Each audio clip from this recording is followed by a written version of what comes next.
आज से राहु का परिवर्तन अपने निज घर में हो रहा है और ये परिवर्तन हर राशियों पे अपना अलग अलग प्रभाव डालता है।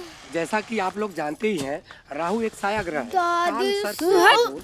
तो मुंह में कटा जो कुल्ला करके आ। मिथुन राशि में राहु उच्च का तो वही का दादी नीच का माना जाता है। का कहता रे तोर पंडित जी? का राशि परिवर्तन राहु अपन घर बदलता रे।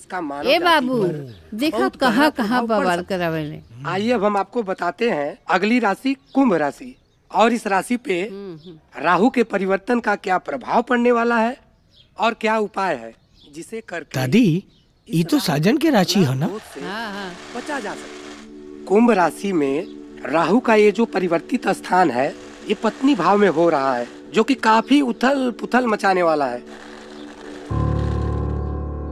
पत्नी के प्रति लगाव में कमी आएगी तथा कोई पुराना प्रेम प्रसंग सामने आ सकता है। तो आइए मैं इसका भी उपाय बता देता हूँ।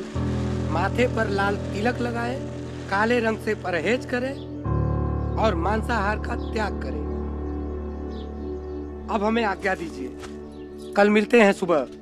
तब तक के लिए सबको मेरी राम राम। नॉनवेज तो छुड़ाइए देव। टीका तो वैसे ही लगावे नहीं रोज। बाज गई काला रंग। ना एक को काला कपड़ा मिली, ना कब्बू पहनिए और ना कोनो लफड़ा हुई।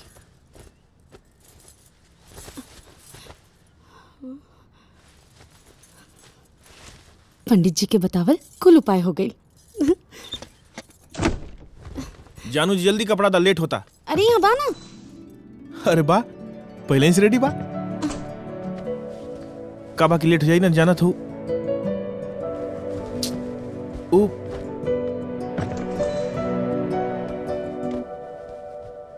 काला वाला शर्ट कहाँ बा? हाँ प्रेस करे खाते देले बानी। अरे तो ये को देले हो बू, कुल दे देले हो का? अरे अब चुरमुराइल कपड़ा पहन के जाइब का? ठीक बा, आज तोरे मन के पहिर लेता नहीं। देखा जल्दी से नाश्ता बनावा, हम निकलब, लेट होता। हाँ।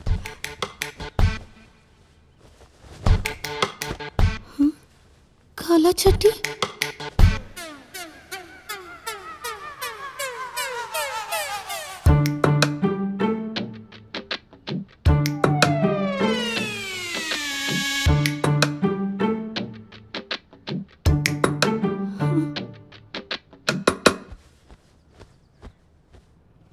ना लेट होता यार। बसवा हमार जान खाई, कब्बो भी रोमांटिक होके लगेलू।